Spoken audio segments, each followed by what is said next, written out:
నమో తస్స భగవతో అర్హతో సమ్మా సంబుద్దస్స. ఈరోజు జాతక కథల్లో కురుదమ్మ జాతకం గురించి చెప్పుకుందాం. ఇది భగవానుడు జేతవనంలో ఉన్నప్పుడు హంసలను చంపడానికి ప్రయత్నించిన ఒకానొక భిక్షు విషయంలో చెప్పిన గాథ. ఈ కురు అన్నది మనకి ఆ ప్లేస్ పేరు అనుకుంటాను, బహుశా. లేదంటే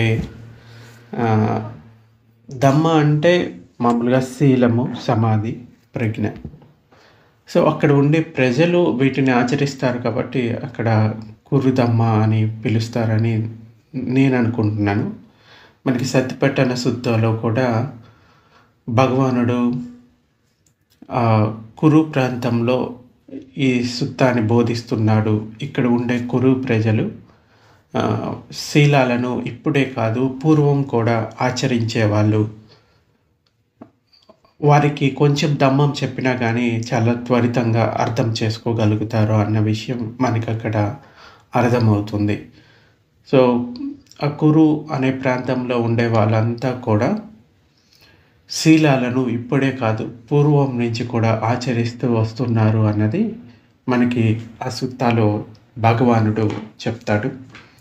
ఆ సుత్తాకి దీనికి ఏం సంబంధం లేదు, బట్ ఇక్కడ ఈ జాతక స్టోరీలో చెప్పింది ఏంటంటే, ఒక భిక్షువు శీలాన్ని తప్పుతాడు, కానీ గృహస్థుడై ఉండి కూడా పూర్వం ఒక చిన్న తప్పు చేయడానికి కూడా చాలా జంకేవాళ్ళు. అటువంటిది నువ్వు ఇటువంటి బుద్ధశాసనంలోకి వచ్చావు, నువ్వు ఎలా జీవహింసను చేస్తావు అని భగవానుడు అతడికి ఈ పూర్వ కథను చెప్తాడు. ఈ జాతక స్టోరీస్ని మనం ఈ విధంగానే తీసుకోవాలి. ఏంటంటే దాంట్లో ఉన్న సమ్మరీ ఏంటి, నీతి ఏంటి, అది మాత్రమే తీసుకొని దాన్ని ముందుకు వెళ్తే చాలా బాగుంటుంది. అలా కాకుండా ఇది నిజంగా జరిగిందా, దీంట్లో చెప్పిన విషయాలు నిజమైనా కాదా అంటే వాటి గురించి ఆలోచిస్తూ ఉండటం వల్ల ఏమీ ఉపయోగం లేదు. దాంట్లో ఉన్న సారాంశాన్ని తీసుకొని దాన్ని మన జీవితంలోకి తెచ్చుకుంటే అది ఏమైనా ఉపయోగకరంగా ఉంటుంది. ఎందుకంటే ఈ జాతక స్టోరీస్ అన్నీ కూడా అట్టకథల ఆధారంగానే మనకి ఇక్కడ చెప్పడం జరుగుతుంది. అంటే కొన్ని చోట్ల ఈ అమానుష్యుల గురించి వస్తుంది, కొన్ని చోట్ల దేవతల గురించి వస్తుంది, కొన్ని చోట్ల ఇంద్రుడి గురించి వస్తుంది. అవన్నీ పర్సన్స్ మనకు అవసరం లేదు, ఇక్కడ దమ్మం ఇంపార్టెంట్. శ్రావస్తి నగరంలో ఇద్దరు మిత్రులు ఉండేవారు. వారిద్దరూ భిక్షువులయ్యారు, భిక్షు ఉపసంపద పొందారు. ఇద్దరు ఒకే చోట నివసిస్తూ ఉన్నారు. ఒకరోజు వారు అచిరావతి నదీ తీరానికి పోయారు. నదిలో స్నానం చేసి చీవరాలు ఆరేసి ఒకచోట కబుర్లు చెప్పుకుంటూ ఉండగా ఆకాశ మార్గంలో 2 హంసలు ఎగురుతూ పోతున్నాయి. వాటిని చూడగానే వారిలో చిన్న భిక్షువు, అంటే తక్కువ వయసు ఉన్న, అంటే చిన్న భిక్షువు అంటే తర్వాత ప్రవజ్జి తీసుకున్న వాళ్ళని చిన్న భిక్షువు అంటారు, ముందు తీసుకున్న వాళ్ళని సీనియర్ భిక్షువు అంటారు. ఆ చిన్న భిక్షువు ఒక రాయిని తీసుకొని, అదిగో ఆ మగహంస కంటి మీద కొట్టనా అని అన్నాడు. అప్పుడు ఇంకొక భిక్షువు, నువ్వు కొట్టలేవు అన్నాడు. ఈ పక్కనున్న కంటి మీద కాదు, అవతలి కంటిపై కొట్టనా అని మళ్ళీ అంటాడు. అది అసంభవం అని ఇంకొక భిక్షువు అంటాడు. అంటే వీళ్ళు కొత్తగా ప్రవజ్జితులైన వాళ్ళు. బహుశా అప్పటికీ భిక్షు నియమాలు లేవనుకుంటా. ఎందుకంటే భగవానుడు అంటే బుద్ధుడుగా సంబోధిని పొందిన తర్వాత 20 సంవత్సరాల తర్వాత భిక్షు నియమాలు అనేది రావటం జరిగింది. అప్పటి వరకు భిక్షు నియమాలు లేవు. అలా కొంచెం కొంచెంగా ఈ భిక్షువులు కొన్ని తప్పులు చేస్తూ రావడం వల్ల అప్పటికప్పుడు ఆయన ఈ వినయ నియమాలను పెట్టడం జరిగింది.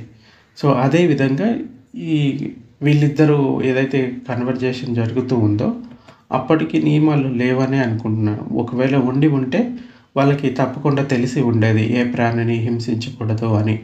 అలాగే బహుశా ఉన్నా కానీ వీళ్ళకి తెలియకపోవచ్చు అనేది కూడా ఇక్కడ సందర్భంలో మనం అనుకోవచ్చు. సో ఏదైనా కానీ వీళ్ళిద్దరూ కూడా ఆ హంసని కొట్టాలి అని ఒకరు ఇలా అంటే ఇంకొకరు ఇంకొక విధంగా అంటూ ఉన్నారు. అది అసంభవం అని. కొంచెం తగ్గు మిత్రమా అంటూ చిన్న భిక్షువు 3 కోణాలు ఉన్న ఒక రాయిని ఏరి ఏరి తీసుకొని హంసకు వెనగ్గా పోయేలాగా విసిరాడు. వెనక నుండి వచ్చే శబ్దాన్ని విని హంస తల వెనక్కి తిప్పింది. అంతే, వెంటనే ఆ గుండ్రని రాయి వేగంగా అంటే ఒక గుండ్రని రాయి తీసుకొని వేగంగా దాన్ని విసిరి దాని కంటికి గురిపెట్టి కొట్టాడు ఆ హంసకి. ఆ రాయి ఈ కంట్లో దూరి ఆ కంట్లో నుంచి బయటకు వచ్చింది. హంస గిలగిలలాడుతూ వచ్చి అతని పాదాల దగ్గర పడిపోయింది. ఆ దృశ్యాన్ని చుట్టుపక్కల ఉన్న భిక్షువులు చూసి పరుగున అక్కడికి వచ్చారు. హంసను చూసి, ఆయుష్మంతురా, ఎంతో ఉన్నతమైన ఈ బుద్ధ ధమ్మంలోకి వచ్చి ప్రవచించి కూడా ఇలాంటి జీవహింసకు పాల్పడతావా అంటూ ఆ భిక్షువుని భగవానుడి దగ్గరికి ఆ మిగిలిన భిక్షువులు తీసుకొని వెళ్ళి చెప్తారు జరిగిన విషయం అంతా.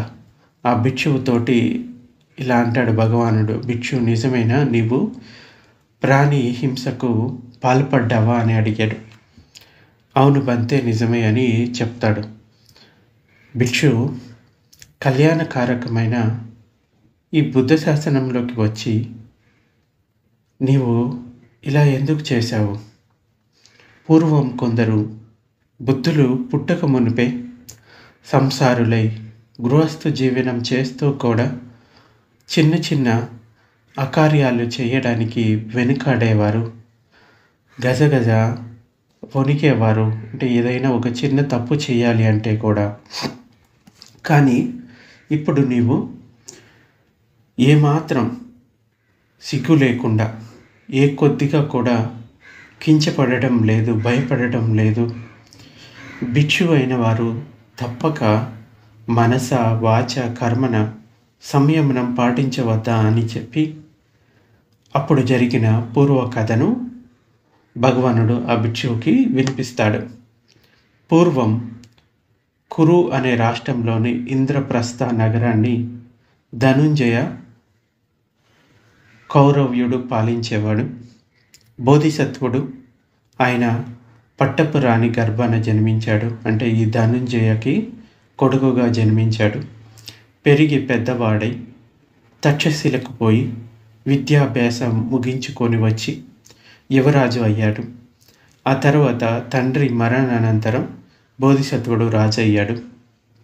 బోధిసత్వుడు అంటే ఇంకా బుద్ధత్వాన్ని పొందటానికి ఉన్న జన్మలన్నీ కూడా అతన్ని బోధిసత్వుడు అని పిలుస్తారు. 10 రాజధర్మాలను పాటిస్తూ కురు ధర్మాన్ని ఆచరించేవాడు. కురు ధర్మం అంటే పంచశీలాలు. పంచశీలాలు ఏంటి? ఏ ప్రాణిని చంపడం కానీ హింసించడం కానీ చేయకూడదు. రెండోది, ఇవ్వని వస్తువు తీసుకోకూడదు, అంటే దొంగతనం చేయకూడదు. మూడోది, వ్యభిచారం చేయకూడదు. నాలుగోది, అబద్ధాలు చెప్పకూడదు. ఐదవది, ఈ మత్తు పదార్థాలకి దూరంగా ఉండాలి. అంటే మత్తును కలిగించే పదార్థాలు ఏవైనా కానీ వాటిని సేవించకూడదు. ఈ పంచశీలాలను వాళ్ళు పాటించేవాళ్ళు, అంటే కురుధమ్మాన్ని పాటించేవాళ్ళు. అతనే కాదు, ఆ రాజ్యంలో ఉన్న వాళ్ళు కూడా పాటించాలి అని ఆయన ప్రోత్సహించేవాడు. అంటే బోధిసత్వుడు ఒక్కడే కాకుండా ఆయన తల్లి అంటే రాజమాత, ఆయన భార్య అంటే పట్ట మహిషి అని కూడా పిలుస్తారు, ఇంకా యువరాజు అయిన తమ్ముడు, పురోహితుడు, మంత్రి, రథసారథి, వ్యాపారస్తులు, ఇంకా దోన మాపకుడు అంటే కొరతకాడు అని అర్థం, ఇంకా ద్వారపాలకుడు, ఇంకా నగర శోభిని గణిక అంటే వేశ్య అని అర్థం. వీరంతా కూడా కురుధమ్మాన్ని ఆచరిస్తూ ఉండేవాళ్ళు. అయితే రాజు, రాజమాత, రాణి, ఉపరాజు, మంత్రి, పురోహితుడు, ఇంకా రథసారథి, శ్రేష్ఠి అంటే వ్యాపారస్తుడు, ఇంకా కొలతకాడు, ఇంకా ద్వారపాలకుడు, గణికలు ఈ కురు రాజ్యమందలి కురు ధర్ములు వీరు. బోధిసత్వుడు తన నగరంలో 4 ద్వారాల దగ్గర 4, ఇంకా నగర మధ్యంలో 1, తన రాజమందిరం దగ్గర 1, మొత్తం 6 ధర్మశాలలు నిర్మించాడు. ప్రతిరోజు 6 లక్షల దానం చేస్తాడు. ఇలా ఇతని కీర్తి అంటే దాన కీర్తి ఆ జంబూ ద్వీపం అంతా కూడా మారుమోగిపోయింది. ఆ కాలంలో కళింగ రాజ్యంలోని దంతపుర నగరాన్ని కాళింగుడు పాలిస్తూ ఉండేవాడు. ఆ సమయంలో అక్కడ తీవ్ర కరువు అంటే వర్షాలు పడడం లేదు. చుక్క వాన కూడా పడక కరువు తాండవించింది వాళ్ళ రాజ్యంలో. అంటే ఇది వేరే రాజ్యము, ఆ కురు రాజ్యం వేరే రాజ్యం, ఇది వేరే రాజ్యం. వ్యాధులు ముసురుకున్నాయి. ఇలా అనావృష్టి, కరువు, వ్యాధులు ఇక ముట్టడించేసరికి జనం అల్లాడిపోయారు. గుక్కపెట్టి ఏడ్చే బిడ్డల్ని భుజాల మీద వేసుకొని ఇల్లు వాకిళ్ళు వదిలిపెట్టి తిరుగుతూ ఉన్నారు.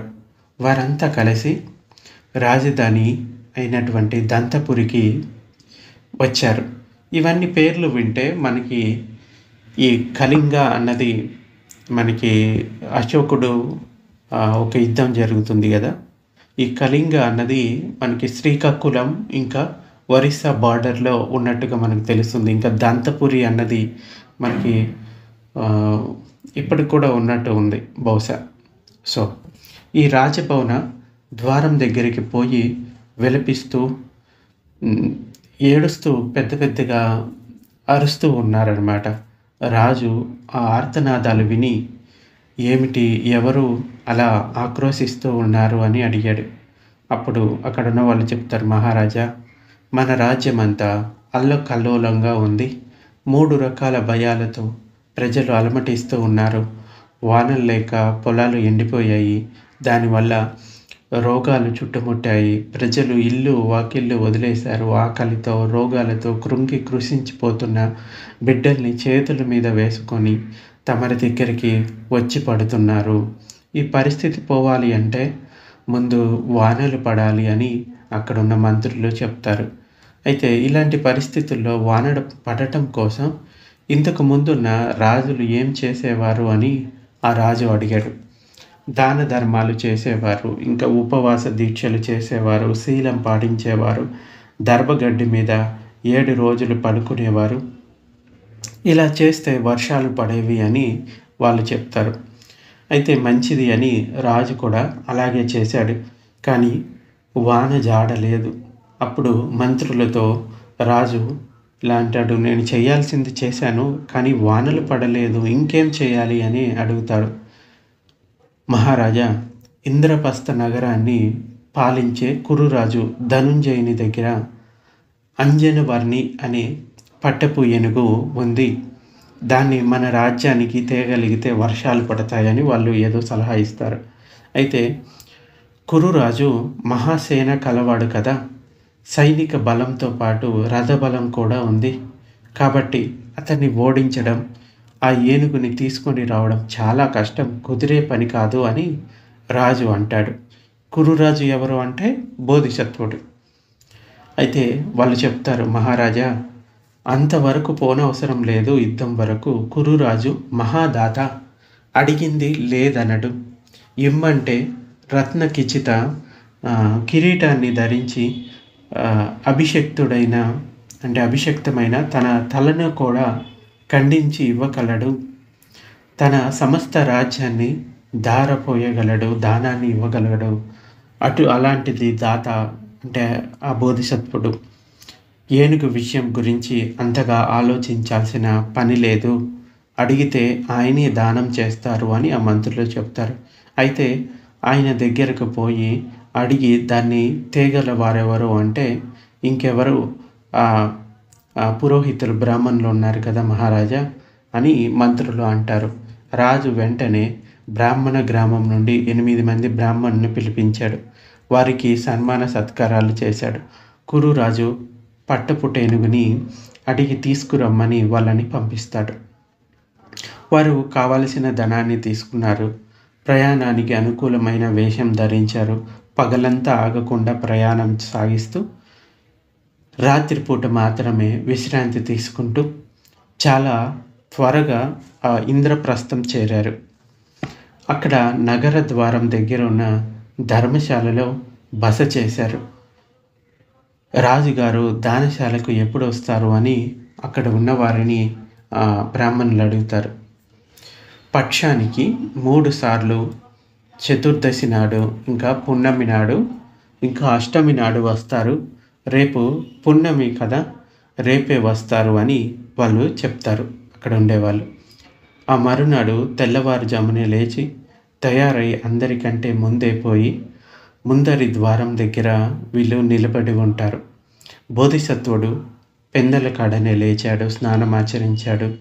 ఇంకా ఆభరణాలు అవన్నీ అలంకరించుకొని ఎంతో చక్కగా అలంకరించిన తన ఏనుగుపై ఎక్కి తన విశేష పరివారంతో తరలి వచ్చాడు. తూర్పు ద్వారం దగ్గర ఆగి ఏనుగు మీద నుండి దిగి ఆ 8 మందికి ఆహార పదార్థాలు దానం చేసి వెంటనే ఏనుగు ఎక్కి దక్షిణ ద్వారం వైపుకు వెళ్ళిపోయాడు.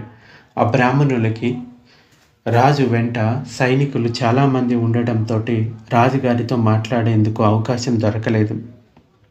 అందుకని వెంటనే దక్షిణ ద్వారం దగ్గరకు వెళ్ళారు. రాజుగారు అటుగా రావడం చూసి రాజు దృష్టిలో పడడం కోసం ఒక ఎత్తైన ప్రదేశం చూసుకొని నిలబడ్డారు. రాజు అక్కడికి రాగానే ఆ 8 మంది ఒక్కసారిగా పెద్దగా ధ్వనులు చేశారు.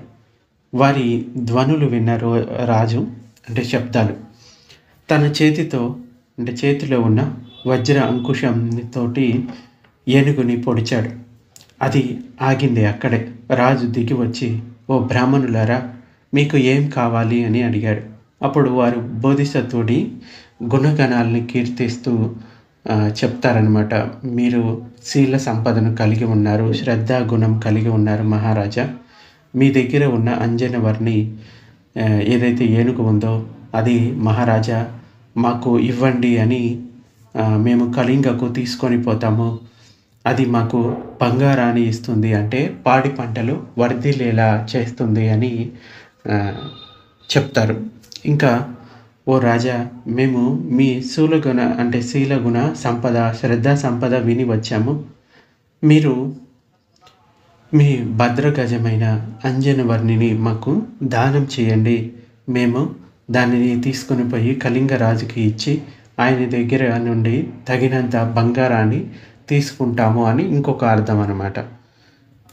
అయితే అది విన్న బోధిసత్వుడు, అలాగే బ్రాహ్మణులారా, ఈ ఏనుగుకి బదులుగా మీరు ధనము గ్రహించగలరని అర్థమైంది. అది మంచిదే, మీరు విచారించకండి. ఈ భద్రగజాన్ని, అంటే ఏనుగుని ఎలా అలంకరించి ఉందో అలాగే మీకు దానంగా ఇస్తాను అని వారిని ఓదార్స్తూ ఇలా చెప్తాడు. అన్యులెవరిని ఇటుకొచ్చి అడిగిరి ఆశ పెట్టుకొని, అంటే ఆశతోటి ఎవరైనా నన్ను దానంగా అర్థించినప్పుడు నేను ఎప్పుడూ కూడా లేదు అని చెప్పలేదు. ఇంతకు ముందు కూడా నేను చెప్పలేదు, ఇప్పుడు కూడా చెప్పబోయేది లేదు. ఈ రాచ ఏనుగు కానీ రాజభోగము కానీ ఏది సాటి రాదు యశస్సు ముందు. సో ఆనిముత్యాల అలంకరణతోటి ఇదిగో ఈ ఏనుగుని ఇచ్చట నుండి తీసుకోండి అని చెప్తాడు. ఇలా చెప్పిన బోధిసత్వుడు ఏనుగు మీద నుండి దానిని దానం చేస్తున్నట్లు ప్రకటించాడు. కిందికి దిగి దాన్ని అలంకరణలోని ఏదైనా లోటు ఉందేమోనని దాని చుట్టూ 3 సార్లు తిరిగి చూశాడు. దాని తొండాన్ని బ్రాహ్మణుల చేతులకు అందించి తొండం మీదుగా బంగారు పాత్రలోంచి నీరు ధారపోస్తూ దానం చేశాడు. అంటే ఏదైనా దానం చేసేటప్పుడు చేతిలో నీళ్లు పోస్తూ దానం చేస్తూ ఉంటారు, ఇక మీదే అన్నట్టు. అయితే బ్రాహ్మణులు ఆ ఏనుగుని స్వీకరించారు. దానిపై ఎక్కి పరివారంతో కలిసి కళింగకు చేరారు. దానిని రాజుకి సమర్పించారు. కానీ ఏనుగు వచ్చాక కూడా వాన పడలేదు. ఏమిటిది, ఇంకేంటి మార్గం అని రాజు అడిగాడు అక్కడున్న మంత్రులని. మహారాజా, కురురాజు కురు ధర్మాన్ని పాటిస్తాడు. అందుకే ఆయన రాజ్యంలో నెలకు 2-3 వానలు పడుతూ ఉంటాయి. అది ఆయన సుగుణ గుణ ప్రభావమే. ఈ ఏనుగుకి మంచి గుణాలే ఉన్నా ఆయనకున్న సుగుణాలు ఉండవు కదా అని బ్రాహ్మణులు అంటారు. అలాగైతే ఈ అలంకరించిన భద్రగజాన్ని తిరిగి ఈ అంటే సహాయకులతో సహా వెళ్ళి వారికి అప్పగించండి. ఆయన పాటించే కురుధర్మం ఏమిటో బంగారు పలకపై రాయించుకొని రండి అని రాజు బ్రాహ్మణులని తిరిగి కురు రాజ్యానికి పంపాడు. వారు వెళ్ళి ఆ ఏనుగుని రాజుకి అప్పగించి ఇలా చెప్తారు, రాజా, ఈ ఏనుగు వచ్చిన మా రాజ్యంలో చుక్క వాన పడలేదు. తమరు కురు ధర్మాన్ని పాటిస్తారు. మా రాజుగారు అంటే ఆయన కూడా ఆ ధర్మాన్ని ఆచరించాలి అనుకుంటున్నారు. ఈ బంగారు పలక మీద మీతో ఆ ధర్మాన్ని రాయించుకు రమ్మని చెప్పారు. కాబట్టి రాజా, మాకు ఈ కురు ధర్మాన్ని తెలియపరచండి అని వచ్చిన బ్రాహ్మణులు అడుగుతారు. అప్పుడు బోధిసత్వుడు ఇలా చెప్తాడు, పూజ్యులారా, నేను కురు ధర్మాన్ని పాటిస్తాను నిజమే, కానీ ఆ ధర్మాచరణ విషయంలో నాకు ఒకంత విచారం ఉంది. దాని విషయంలో నా మనసులో కొద్దిగా అశాంతి ఉంది. దాన్ని చెప్పే యోగ్యత నాకు లేదు, కాబట్టి నేను చెప్పలేను అని రాజు అంటాడు. అంటే రాజు ఎందుకు అలా అన్నాడంటే, 3 ఏళ్ళకు ఒకసారి ఆ నగరంలో ఒక కార్తీక మాసంలో కార్తీకోత్సవం అని జరుగుతూ ఉంటుంది. చిత్రరాజు అనే యక్షుని అతన్ని శాంతింపచేయడానికి ఈ ఉత్సవం నిర్వహించు ఉండేవాళ్ళు. ఈ ఉత్సవంలో పాల్గొని రాజులు ఆభరణాలు అలంకరించుకొని పూల బాణాలు ధరించి వస్తారు. అక్కడున్న పెద్ద నీటి కొలను ఒడ్డున నిలబడి 4 వైపులకి బాణాలు సంధించి వదులుతారు. ఒకసారి బోధిసత్వుడు కూడా అలాగే బాణాలు వదిలాడు. 3 వైపులకి బాణాలు వదిలాడు. అవి చాలా దూరం పోయి పడ్డాయి. 4వ బాణం కొలను వైపు వదిలాడు. అది నీటి పై భాగంలో దూసుకుంటూ పోయి నీటిలోకి పోయి అక్కడ పడిపోయింది, నీటిలోకి వెళ్ళిపోయింది. ఆ తర్వాత అది కనిపించలేదు. అయితే నేను వేసిన బాణం నీటిలోకి పోయి ఏదో ఒక చేపకు తగిలి ఉండవచ్చు, చేప మరణించే ఉంటుంది అని బోధిసత్వుడు ఎంతో బాధపడ్డాడు. అంటే జీవహింస చేయకూడదు అనే నియమం భగ్నమైందని చాలా పరితాపం పొందాడు. అందుకే పూజ్యులారా, కురుధమ్మం విషయం నాకు అనుతాపం కలిగింది. నా తల్లిగారు కూడా ఈ కురుధమ్మాన్ని చక్కగా పాటిస్తారు. కాబట్టి మీరు వెళ్ళి ఆమెను అడగండి అని బోధిసత్వుడు చెప్తాడు. అంటే ఆ చేపకు తగిలి చనిపోయిందో లేదో కూడా పూర్తిగా తెలీదు. అయినా కూడా ఇది జరిగి ఉండొచ్చు అని నేను ఈ జీవహింసకు పాల్పడి ఉండొచ్చు అని అనుకొని నేను కురుధమ్మాన్ని పూర్తిగా పాటించలేదు, అంత శుద్ధంగా పాటించలేదు అని చెప్తాడు. మా తల్లి దగ్గరికి వెళ్ళి అడగండి, ఆమె కూడా ఈ ధమ్మాన్ని పాటిస్తుంది అని చెప్తాడు. అది విన్న బ్రాహ్మణులు ఇలా అంటారు, మహారాజా, మీరు జీవహింస చేయాలనే ఆలోచనలతోటి ఆ పని చేయలేదు. అది మీ ప్రమేయంతో జరగలేదు. కాబట్టి మీరు చేసింది జీవహింస కాదు. మీరు పాటించిన కురుధమ్మం ఏమిటో మీరు మాకు అందివ్వండి అని కోరారు. అయితే రాసుకోండి, జీవహింస చేయకూడదు, ఇంకా ఇవ్వనిదే తీసుకోరాదు, ఇంకా వ్యభిచారం చేయకూడదు, ఇంద్రియ విషయాల్లో తప్పులు చేయకూడదు. అంటే కేవలం ఇంద్రియాలను కూడా అదుపులో ఉంచుకోవడం చాలా ఇంపార్టెంట్. ఇంకా మోసపు మాటలు, అబద్ధాలు చెప్పకూడదు, మద్యం తీసుకోకూడదు, అంటే మత్తును కలిగించే పదార్థాలు ఏవైతే ఉన్నాయో వాటిని సేవించకూడదు అని పంచశీలాలను అంటే కురుధమ్మం దాన్ని బంగారు పలక మీద రాయించాడు.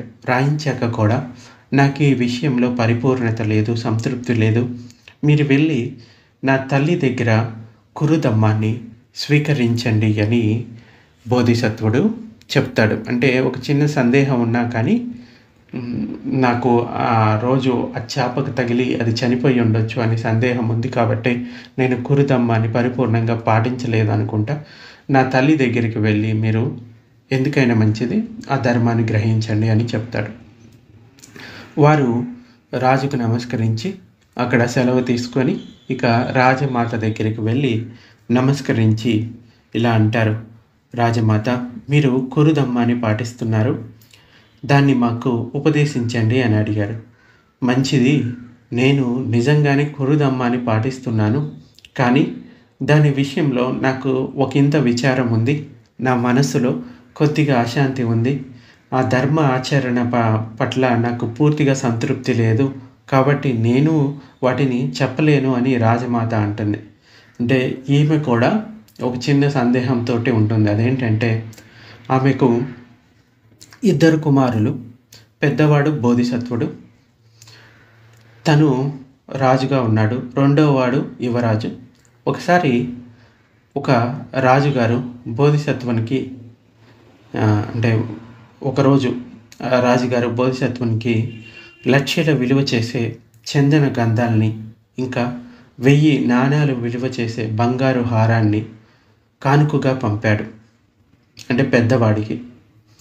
ఇవి నాకెందుకు అనుకొని వాటిని తన తల్లికి మాతృ పూజగా పంపాడు బోధిసత్వుడు. వాటిని స్వీకరించిన ఆ రాజమాత, ఇవి నాకెందుకు, నేను చందన విలేపనాల్ని వాడను, అంటే పర్ఫ్యూమ్స్, హారాల్ని ధరించను, కాబట్టి వీటిని నా కోడలకు ఇస్తే మంచిది అని రాజమాత అనుకుంది. ఆమె పెద్ద కోడలు ఐశ్వర్యవంతురాలు, పైగా పట్టపు రాణి కూడా. అంటే మహారాజుకి ఇప్పుడు రాజుగా ఉన్న ఆయనకి భార్య కాబట్టి పట్టపు రాణి అని కూడా చెప్తారు. అందుకని ఆమెకు బంగారు హారాల్ని ఇచ్చింది. చిన్న కోడలు అంత ఐశ్వర్యం కలది కాదు కాబట్టి ఆమెకు చందన విలేపనాలు ఇచ్చింది. కానీ ఆ తర్వాత వారి ఆర్థిక స్థితుల్ని ఎంచడం ఎందుకు అని ఆలోచించింది. ఇలా ఆలోచించడం కురుధమ్మానికి భంగంగానే, అంటే అశీలాలను తప్పినట్లుగానే భావించింది. అందుకే ఆమె ధర్మాచరణ పట్ల పూర్తి సంతృప్తి లేదు, కాబట్టి నేను చెప్పను అని ఆమె అంటుంది. అయితే రాజమాత, మీ వస్తువులు మీరు మీ ఇష్టం వచ్చినట్లు ఉపయోగించవచ్చు, ఈ విషయంలో మీ దోషం ఏమీ లేదు, అలా ఆలోచించారు కాబట్టి శీలగుణ భంగం అయినట్లు కాదు, మాకు కురుధమ్మం ఉపదేశించండి అని వారు కోరగా ఆమె ఆ బంగారు పలకపై ఆ పంచశీలాలను మళ్ళీ రాయించి ఇచ్చి, అయ్యా, నేను ఇలా చేశానే కానీ నాకు సంతృప్తిగా లేదు ఈ కురుధమ్మం పట్ల, నా పెద్ద కోడలు కూడా ఈ కురుధమ్మాన్ని అంటే పంచశీలాలను చక్కగా పాటిస్తుంది, ఆమె దగ్గరకు వెళ్ళండి, ఆమె దగ్గర నుంచి మీరు గ్రహించండి. అంటే ఎవరైతే శీలాలను పరిపూర్ణంగా పాటిస్తారో వారి దగ్గర నుంచి గ్రహించడం అన్నది ఉత్తమమైన విషయం. అందుచేతనే భిక్షువుల దగ్గరికి వెళ్ళి శీలాలను సాధారణంగా గృహస్థులు గ్రహిస్తూ ఉంటారు ఆ శీలాలను. సో ఒక చిన్న సందేహం వచ్చినా కానీ వాళ్ళు మేము ఇవ్వడానికి తగిన వాళ్ళం కాదు అని వీళ్ళు ఒక్కొక్కరు చెప్పుకుంటూ వస్తూ ఉన్నారు. ఇదంతా ఎందుకు చెప్తున్నాడంటే ఆ భిక్షువుకి చెప్తున్నాడు, ఏంటి, అప్పట్లో గృహస్థులుగా ఉండి కూడా ఈ శీలాలను చాలా పరిపూర్ణంగా పాటించడానికి ప్రయత్నిస్తూ ఉండేవాళ్ళు, అటువంటిది నువ్వు భిక్షువు అయి ఉండి ఆ ప్రాణహత్యని ఎలా చేశావు అని చెప్తూ ఉన్నాడు. అయితే ఈ పట్టపు రాణి కూడా అంటే ఈ రాజమాత కూడా చెప్తుంది, నా పెద్ద కోడళ్ళ దగ్గరికి వెళ్ళండి అని చెప్పిన తర్వాత ఆ బ్రాహ్మణులు ఆ పట్టపు రాణి దగ్గరికి వెళ్తాడు. అంటే పట్టపు రాణి అంటే బోధిసత్వుని భార్య రాణి. ఆమెకు నమస్కరించి వచ్చిన విషయం చెప్పారు. ఆమె కూడా ఇంతకుముందు వారు చెప్పినట్లే చెప్పి, ఇప్పుడు ధర్మాచరణ విషయంలో నాకు పూర్తి సంతృప్తి లేదు కాబట్టి నేను కురుధమ్మాన్ని చెప్పలేను అని ఈమె కూడా అంటుంది. ఆమె ఇలా ఎందుకు అన్నదంటే, ఆమె ఒకరోజు తన భవనం మీద నుండి కిటికీలోంచి బయటికి చూసింది. అప్పుడు అటుగా ఏనుగు మీద ముందుగా రాజు, ఆయన వెనక యువరాజు అంటే ఆయన తమ్ముడు కూర్చొని వెళ్తూ ఉన్నారు. ఆ యువరాజుని చూడగానే ఆమె చిత్తంలో ఏదో ఆలోచన కలిగింది. ఏంటంటే యువరాజుతో స్నేహం చేయడం మంచిదేమో అనుకుంది. ఒకవేళ అన్నగారు పోయిన తర్వాత అంటే మహారాజు బోధిసత్వుడు పోయిన తర్వాత ఈయన గారు రాజైతే నన్ను గౌరవంగా చూసుకుంటాడు అని అనుకుంది. మరలా నేను కురుదమ్మాని పాటించేదాన్ని కదా, భర్త బ్రతికి ఉండగానే ఇలాంటి ఆలోచన చేయడం తగునా అని అనుకుంది. ఇది శీలభంగం అయినట్లుగానే ఆమె భావించింది.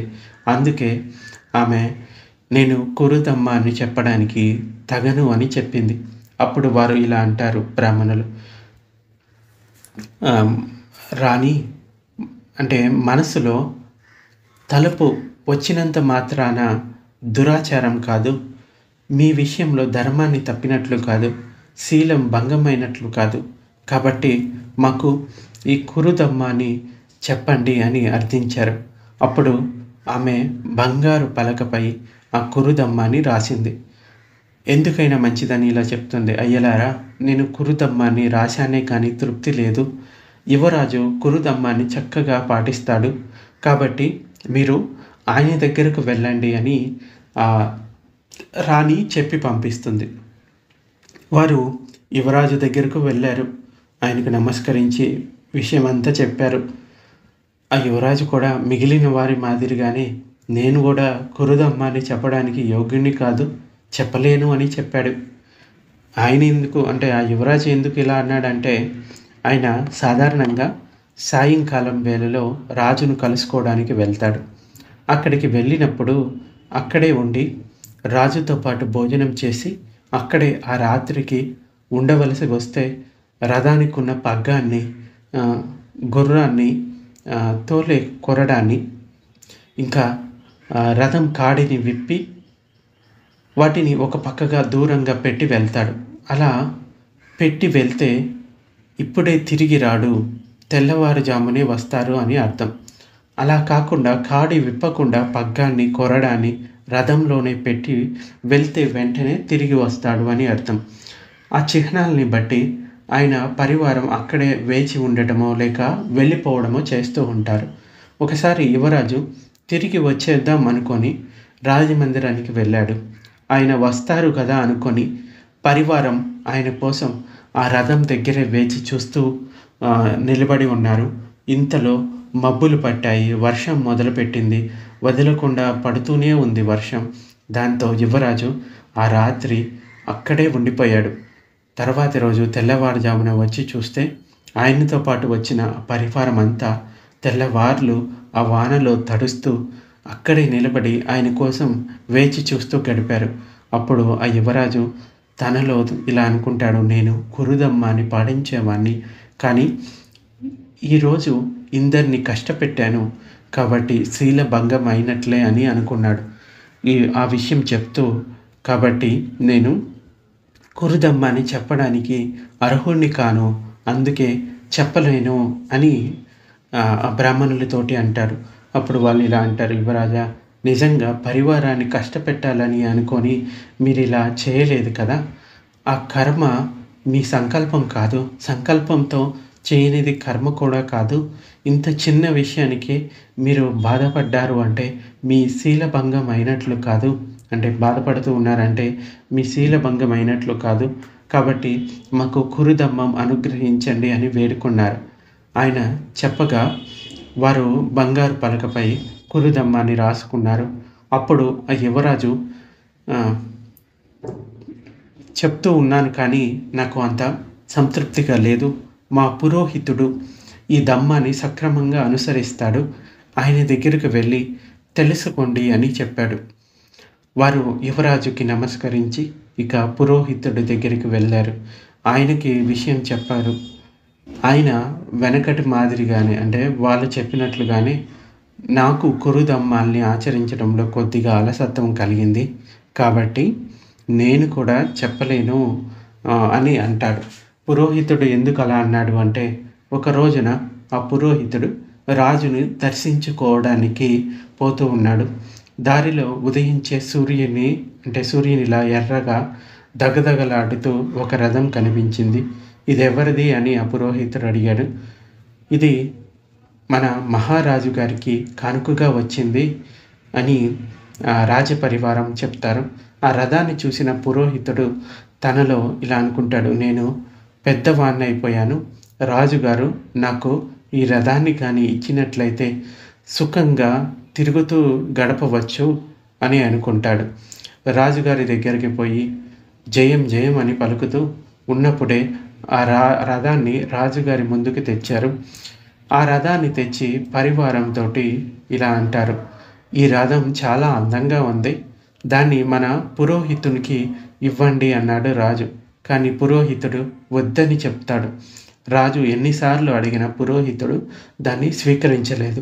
అయినా కానీ పురోహితుడి మనసులో తను కురుదమ్మాన్ని కొద్దిగా తప్పిన వాడిగానే భావించుకున్నాడు. నేను కురుదమ్మాన్ని నిజంగానే అనుసరించేవాడిని కానీ అందమైన రథంపై కోరిక కలిగింది. నాకెవరు దానం చెయ్యని దాన్ని గురించి ఇది నాకు కావాలి అని ఆలోచించాను. ఇది కూడా శీలభంగమే, కాబట్టి నేను కురుదమ్మ అని చెప్పలేను అని ఆ పురోహితుడు అంటాడు. అప్పుడు వారు ఆ పురోహితుడితోటి అంటారు, అయ్యా, కేవలం మనసులో ఒక చిన్న కోరిక పుట్టినంత మాత్రాన అది శీలభంగం అయినట్లు కాదు, మీరేమీ దమ్మాన్ని ఉల్లంఘించలేదు అని వాళ్ళు అంటారు. ఆయన చెప్పిన దమ్మాన్ని బంగారు పలకపై రాసుకున్నారు. ఆ పురోహితుడు ఇలా అంటాడు, అయినా సరే నాకు కురుదమ్మాన్ని సరిగా ఆచరించలేదనే అసంతృప్తి ఉంది. మా కొలతకాడు అంటే తాడుతో పొలాల కొలతలు కొలిచేవాడు, అతడు కూడా ఈ కురుదమ్మాన్ని బాగా ఆచరిస్తాడు. మీరు ఆయన దగ్గరికి వెళ్ళి తెలుసుకోండి అని ఆ పురోహితుడు చెప్తాడు. ఇక వారు ఆ కొలత కానీ దగ్గరికి వెళ్తారు. ఇక ఆ కొలతకాడు కూడా వెనుక ముందు వాళ్ళు చెప్పినట్లుగానే నాకు కూడా అసంతృప్తిగా ఉంది దా విషయంలో అని చెప్తాడు. ఇతనికి ఎందుకు అసంతృప్తి ఉంది అంటే, ఒక రోజున ఆయన ఒక పొలం కొలుస్తూ ఉన్నాడు. కొలతకాడు అంటే కొలత తాడు ఏదైతే ఉందో అది ఒక చివరి పొలం యజమాని చేతిలో ఉంది. రెండవ చివర కొలత కానీ అంటే కొలతలను కొలిసేవాడు అతని చేతిలో ఉంది. ఆ తాటికి అక్కడక్కడ నిర్దిష్ట స్థలాల్లో ముక్కులున్న బలమైన చువ్వ బద్దలు ఉన్నాయి. వాటిలో ఒక బద్ద పీత కలుగు మీదికి వచ్చి అది కలుగులో పడితే ఒకవేళ అక్కడ పీత ఉంటే దానికి గుచ్చుకొని పీత చనిపోతుంది. అలా కాకుండా తాడుని కాస్త అటుగా లాగితే రాజుగారికి నష్టం, ఇటు లాగితే పొలం యజమానికి నష్టం. ఏం చేయాలి అనుకుంటూ ఒకవేళ పీత ఉంటే బయటికి వస్తుంది, లేకుంటే నష్టం లేదు అనుకొని పగ్గం సరిగ్గా లాగాడు. ఆ బద్ద కలుగులోకి పోయింది. కలుగులో నుంచి ఒక చిన్న చప్పుడు వినిపించింది. ఆ శబ్దం విని ఆ చువ్వ దానికి గుచ్చుకొని ఉంటుంది అని అనుకుంటాడు. అది చనిపోయి ఉంటుంది అనుకున్నాను. నేను కురుదమ్మాని పాటించడంలో ఏమరపాటు కనపరిచాను, కాబట్టి నేను కురుదమ్మ అని చెప్పడానికి అర్హుణ్ణి కాను అని ఆ కొలతకాడు అంటాడు. అప్పుడు వారు అంటే ఆ బ్రాహ్మణులు ఇలా అంటారు, ఆ పీత చనిపోయి ఉంటుందని అనుకోవడం వల్ల మీరు అలా అనుకుంటున్నారు. ఆ పీతని చంపాలి అనే ఆలోచన మీది కాదు కదా. ఇంత చిన్న విషయానికే మీకు సందేహం కలిగి కురుదమ్మాని తప్పాను అనే చింత ఎందుకు మీకు అని అన్నారు. ఆయన చెప్పిన కురుదమ్మాని బంగారు పలకపై రాసుకున్నారు. ఇలా చెప్పానే కానీ నా మనస్సు ఒప్పుకోవడం లేదు. మా సారథి అంటే రథాన్ని నడిపేవాడు, అతని దగ్గరికి వెళ్ళండి, అతడు కూడా ఆ కురుదమ్మాన్ని పాటిస్తూ ఉంటాడు, అతని దగ్గర నుంచి గ్రహించండి అని చెప్తాడు. ఆ బ్రాహ్మణులు ఇక ఆ రథసారథి దగ్గరికి వెళ్తారు. సారథి కూడా ఇక అందరి మాదిరిగానే చెప్తాడు, దాన్ని బోధించే అర్హత నాకు కూడా లేదు అని అంటాడు. ఈ సారథి ఎందుకు అలా అన్నాడు అంటే, ఒక రోజున రథంపై రాజుని ఉద్యానవనానికి తీసుకొని పోయాడు. పగలంతా ఆ ఉద్యానవనంలో గడిపిన రాజు సాయంత్రానికి వెనుతిరిగాడు. పొద్దుగూకే వేళ కావస్తుంది. ఇంతలో ఆకాశంలో మేఘాలు కమ్ముకున్నాయి. రాజు దారిలో వానకు తడిసిపోతాడని సారథి భావించాడు. రథానికి కట్టిన గుర్రాలకి 4 తగిలించాడు, అంటే గట్టిగా కొట్టాడు. అసలు వాటిని కొట్టాల్సిన పని లేదు. అవి సైంధవ గుర్రాలు. ఆ దెబ్బలతో అవి మరింత వేగంగా పరిగెత్తాయి. నిజానికి రాజు తడిసినా తడవకపోయినా నాకెందుకు, నేను అనవసరంగా గుర్రాలని కొట్టాను వేగంగా వెళ్ళాలి అని. కురిదమ్మం పాటించే నేను ఇలా నిష్కారణంగా కొట్టడం దోషమే. నేను పాటించే శీలం భంగం అయినట్లే అని సారథి చెప్పి, కాబట్టి నేను కురుదమ్మ అని చెప్పలేను, దానికి తగను అని బ్రాహ్మణులతోటి అంటాడు. అప్పుడు వాళ్ళు సైంధవాలని, అంటే ఆ గుర్రాలని మీరు కొట్టాలి అనే తలంపుతో కొట్టలేదు, సంకల్పం లేకుండానే జరిగేది కర్మ కాదు. ఇంత చిన్న విషయానికే ఇలా బాధపడే మీరు కురుధర్మాన్ని ఎలా అతిక్రమించగలరు? కాబట్టి మాకు కురుదమ్మ అని చెప్పండి అని ఆ బ్రాహ్మణులు అంటారు. ఆయన చెప్తాడు. వారు బంగారు పలకపై ఆ పంచశీలాలను రాసుకుంటారు. చెప్పానే కానీ నా మనసు కుదుట పడటం లేదు.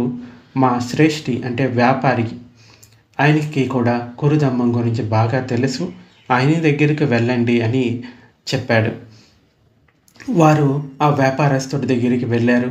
ఆ శ్రేష్ఠి కూడా కురుదమ్మాన్ని అవలంబించడం, అంటే పాటించడంలో సంతృప్తి లేదని మిగతా వాళ్ళు చెప్పినట్లుగానే చెప్తారు. ఆ శ్రేష్ఠి ఎందుకు అలా చెప్పాడు అంటే, ఒక రోజున ఆయన పొలం వెళ్ళాడు. అక్కడ బండి జల్లలో నుండి ఒక గుప్పెడు ధాన్యం తీశాడు. ఆ ధాన్యం రాజుగారి వాటాగా, అంటే పన్నుగా వెళ్ళే ధాన్యం. ఆ విషయం ఆయనకు తెలియదు. ధాన్యం నాణ్యత ఎలా ఉందో చూద్దాము అని అలా చేశాడు. నేను అలా గుప్పెడు ధాన్యం చేయడం శీలభంగమే, కురు ధర్మాన్ని పాటించకపోవడమే. అందుకే ఆ ధమ్మాన్ని చెప్పలేను అని ఆ శ్రేష్ఠి అంటాడు. అప్పుడు ఆ బ్రాహ్మణులు అంటారు, ఓ మహాశ్రేష్ఠి, రాజుగారి సొమ్ముని దొంగిలించాలనే ఉద్దేశంతో నీవు ఆ పని చేయలేదు. ఉద్దేశంతో చేయలేదు కాబట్టి అది దొంగతనం కాదు. అయినా ఇంత చిన్న విషయానికే చిన్నతనంగా భావించిన మీరు కురుధర్మాన్ని ఎలా అతిక్రమించగలరు? కాబట్టి మాకు కురుధర్మం చెప్పండి అని ఆ బ్రాహ్మణులు అడుగుతారు.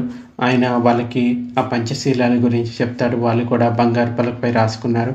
అయినా కూడా ఆ శ్రేష్ఠి అంత అసంతృప్తిగా ఉన్నాడు. కాబట్టి నేను చెప్పాను, మీరు రాసుకున్నారే కానీ నాకు చిత్తశాంతి లేదు. మీరు ఈ తూనికల మంత్రి ఆయన దగ్గరకు వెళ్ళండి, ఆయన కురుధర్మాన్ని చక్కగా పాటిస్తాడు అని చెప్తాడు. ఇక అతని దగ్గరికి వెళ్తాడు. అతను కూడా వెనకటి మాదిరిగానే నాకు ఆ ధర్మం విషయంలో అంత సంతృప్తి లేదు అని చెప్తాడు. ఆ తూనికల మంత్రి ఎందుకు అలా చెప్పాడు అంటే, ఒక రోజున ఆయన ధాన్యాగారం ముందు కూర్చొని రాజభాగాల్ని, అంటే పన్నుగా రాజుకి రావాల్సిన ధాన్యం అన్నమాట, రాజభాగం అంటారు. అది రైతుల ధాన్యం నుండి తూకం వేస్తున్నాడు. అలా తూకం వేసే ధాన్యాన్ని రైతుల ధాన్యం రాశిలో నుండి తీసి తూకం వేయిస్తూ ఆ ధాన్యపు రాశిపై ఎంత తీసింది గుర్తులు వేస్తున్నాడు. ఆ సమయంలో ఒక్కసారిగా వర్షం వచ్చి పడింది. ఆయన ధాన్యం తీయించి లెక్క వేశాడు. రాజుగారి భాగంలో పోయించాడు. లేచి ధాన్యం కొట్టుకు దగ్గరికి వెళ్ళాక ఆలోచించాడు, ఈ ధాన్యం రాజుగారి భాగంలో పోయించాలా లేకుంటే రైతుల భాగంలో పోయించాలా అని. తాను అలా చేయడం వల్ల రైతుకి నష్టం కలిగింది అని తెలుసుకున్నాడు. ఆ హడావుడిలో తన లెక్క పొరపాట్ల వల్ల అలా జరిగింది అని గ్రహించాడు. అంటే ఆ వర్షం పడడం వల్ల ఇటు రైతులకి కొంచెం ఎక్కువగా రావాల్సింది రాజు ధాన్యంలో పడిపోయింది. ఇలా రాజుగారికి లాభం చేశాను, రైతుకి నష్టం కలిగించాను నేను కురుధర్మాన్ని పాటించేవాడిని. ఇలా చేయడం శీలభంగమే, ధమ్మభంగమే. కాబట్టి మీకు కురుధర్మాన్ని తగదు, నేను బోధించలేను అని ఆ తూనికల అంటే తూకం వేసే మంత్రి చెప్తాడు. అయితే ఆ బ్రాహ్మణులు అంటారు, మోసం చేయాలనే ఆలోచనలతో మీరు ఇలా చేయలేదు, అనుకోకుండా జరిగింది, అది కర్మ కాదు, దానివల్ల ధర్మం తప్పినట్ల కాదు. ఈ చిన్న విషయానికే ఇంతగా కలవరపడే మీరు ధమ్మం తప్పిన వాళ్ళు ఎలా అవుతారు? ధమ్మాన్ని ఎలా తప్పగలరు? కాబట్టి మాకు కురుధర్మాన్ని తెలియచేయండి అని బ్రాహ్మణులు అర్థించారు. అయితే ఆయన వారికి కురుధర్మాన్ని చెప్పగా వారు బంగారు పలకం మీద రాసుకున్నారు. ఆయన వారితో ఇలా అంటాడు, చెప్పానే కానీ నాకు అంత సంతృప్తి లేదు. మీరు ద్వారపాలకుని కలవండి, ఆయన ధర్మాన్ని చక్కగా పాటిస్తాడు అని చెప్పి పంపించాడు. ఆ ద్వారపాలకున్న బ్రాహ్మణులు కలిశారు. ఆయన కూడా వారందరూ చెప్పిన విధంగానే చెప్తాడు, నాకు అంత సంతృప్తి లేదు అని. ఈ ద్వారపాలకుడు చెప్పింది ఎందుకంటే, ఒకరోజు అతడు నగర ద్వారం దగ్గర పనిచేస్తూ ఉన్నాడు. సాయంత్రం ద్వారం మూసే సమయం అయింది. ద్వారం మూస్తున్నట్లు తెలియజేస్తూ 3 సార్లు గంట కొట్టాడు. అదే సమయంలో ఒక వ్యక్తి తన చెల్లెల్ని వెంట పెట్టుకొని అక్కడికే వచ్చాడు. వారిద్దరూ ఆ రోజు కట్టెల కోసం అడవికి వెళ్ళి నగరానికి తిరిగి వస్తూ ఉన్నారు. కట్టెల మోపులు నెత్తిన ఉన్నాయి. వారు కొంత దూరంలో ఉండగానే ఈ గంటల మోత వినపడింది. తలుపులు మూసేస్తారేమోనని వేగంగా వచ్చారు. వారు దగ్గరికి రాగానే ఆ వచ్చిన మగవానితోటి ఇలా అన్నాను, నగరంలో రాజుగారు ఉన్నారని తెలియదా? పెందల కాడనే రావాలని ఎరుగవా? నగర ద్వారం సమయానికే మూసేస్తారని విషయం మర్చావా? నీవు అడవి అంటే మీ ఆవిడతోటి అడవిలో ఆడపాటలతో గడిపి తీరిగ్గా ఇప్పుడు వస్తున్నావా అని నేను అన్నాను. అప్పుడు అతను, అయ్యా, ఈమె నా భార్య కాదు, నా చెల్లెలు అన్నాడు. చూసారా నేనెంత అనుచితంగా మాట్లాడానో? అందుకే నేను కురుధర్మాన్ని పాటించే విషయంలో, అంటే మాటలు మాట్లాడే విషయంలో తొందరపాటులో అతడిపైన ఈ విధంగా మాట్లాడాను అని. నేను కురుధర్మాన్ని పాటించే విషయంలో నా మీద నాకే అసంతృప్తి ఉంది. కాబట్టి నేను కురుధర్మాన్ని చెప్పతగను అని ఆ ద్వారపాలకుడు అంటాడు. అయ్యా, మీరు అనుకున్నదే అలా చేశారు, అంటే అలా అన్నారు, వేరే ఉద్దేశంతో కాదు కదా. దీనివల్ల శీలభంగం జరిగినట్లు కాదు. ఇంత చిన్న విషయానికే చింతించే మీరు అసత్యాలు పలకలేరు, కురుధమ్మానికి భంగం కలిగించలేరు అని వారు చెప్పి అతని దగ్గర ధమ్మాన్ని గ్రహించి బంగారు పలకపై రాసుకున్నారు. అప్పుడు ఆ ద్వారపాలకుడు ఇలా అంటాడు, నేను ఇలా చెప్పానే కానీ నాకు సంతృప్తి లేదు. మా నగర శోభిని అంటే వేశ్య, గణిక అని కూడా పిలుస్తూ ఉంటారు. అప్పట్లో వాళ్ళు ఎలా అంటే, ఎవరైనా అందమైన స్త్రీ ఉంటే ఆవిడని పెళ్లి చేసుకోవడానికి ఎంతోమంది వస్తూ ఉండేవాళ్ళు. ఇలా రాజులకి మధ్య యుద్ధాలు కూడా జరుగుతూ ఉండేవి ఆ స్త్రీ విషయంలో. అలా జరగకూడదని వారిని గణికల కింద ప్రకటించేవాళ్ళు.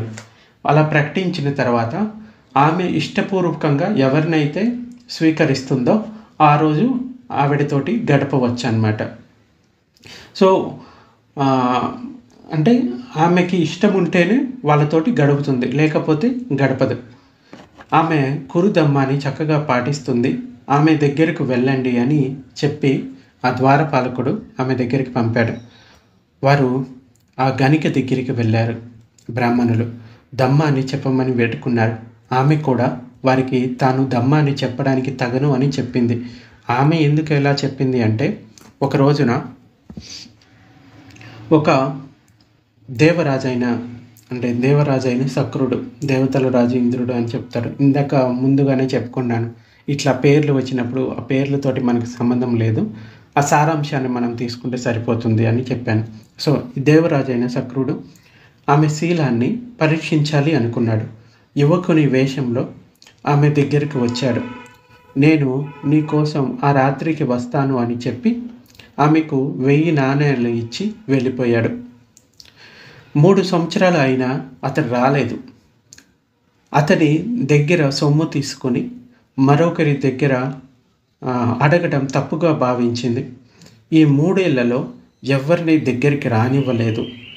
ఎవరి దగ్గర నుండి తమలపాకు తొడిమైనా తీసుకోలేదు. అతనిచ్చిన 1000 నాణాలని వాడుకోలేదు. దానితో తన దగ్గరున్న సొమ్మంతా ఖర్చయిపోయింది. దరిద్రం పట్టుకుంది ఆమెకు. అంటే పేదగా అయిపోయింది. అప్పుడు ఆమె ఇలా ఆలోచించింది, నాకు 1000 నాణాలు ఇచ్చిన యువకుడు వస్తానని చెప్పి వెళ్ళిపోయి 3 సంవత్సరాలు దాటింది. నా చుట్టూ దారిద్ర్యం చుట్టుకుంది.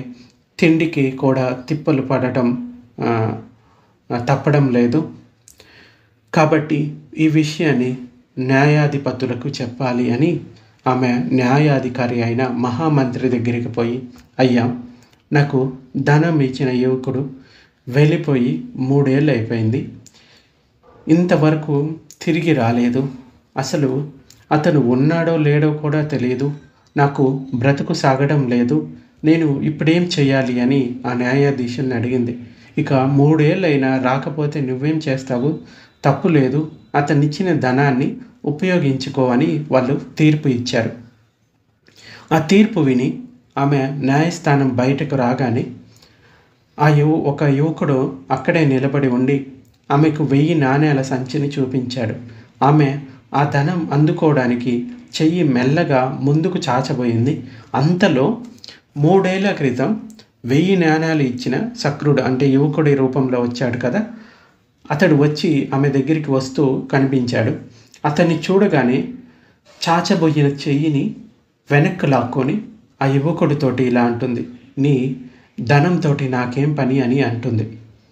ఇంతలో సక్రుడు అక్కడికి వచ్చాడు. తన నిజ రూపాన్ని చూపాడు. తేజోమయమైన మధ్యాహ్నపు సూర్యునిలా ప్రకాశంతో లేచి ఆకాశంలో నిలబడ్డాడు.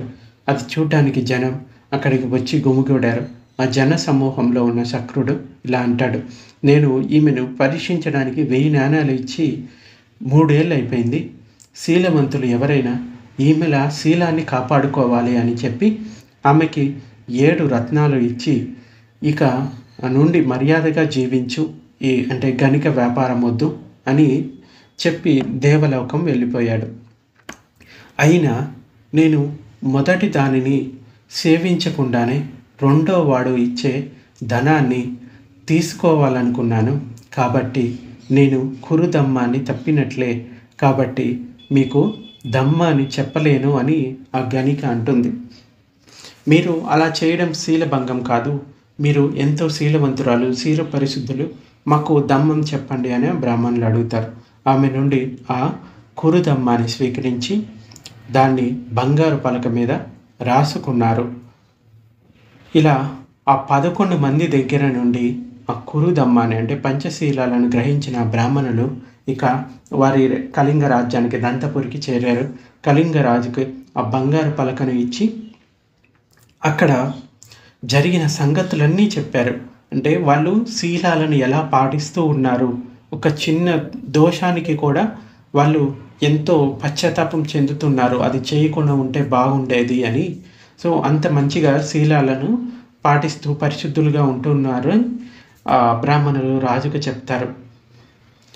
ఆ కళింగ రాజు కురుదమ్మాన్ని పాటిస్తూ పంచశీలాలను అవలంబించసాగాడు. ఆ రాజ్యంలో ఉన్న వాళ్ళతోటి కూడా ఈ శీలాలను పాటించమని చెప్పాడు. అప్పుడు ఆ కళింగ రాజ్యంలో ఇక వానలు పడడం మొదలయ్యాయి. ఆ రాజ్యాన్ని కబలించే 3 రకాల ఇబ్బందులు ఏంటి, అనావృష్టి, కరువు, అంటువ్యాధులు అన్నీ తగ్గిపోయాయి. పైరులు పచ్చగా కలకల్లాడాయి. రాజ్యమంతా కూడా కళ్యాణదాయకమైంది. సో బోధిసత్వుడు జీవితాంతం వరకు దానాది పుణ్యకార్యాలు చేస్తూ చివరి కురుధర్మాన్ని పాటించే మిగిలిన ఆ 10 మందితో కలిసి సుగతిలో జన్మించాడు, అంటే స్వర్గలోకంలో. భగవానుడు ధర్మోపదేశం చేసి 4 ఆర్య సత్యాలను ప్రకటించాడు. అక్కడున్న వారిలో కొందరు శ్రోతాపన్నులయ్యారు, కొందరు సకదాగాములు, ఇంకొందరు అనాగాములు, మరికొందరు అర్హంతులయ్యారు.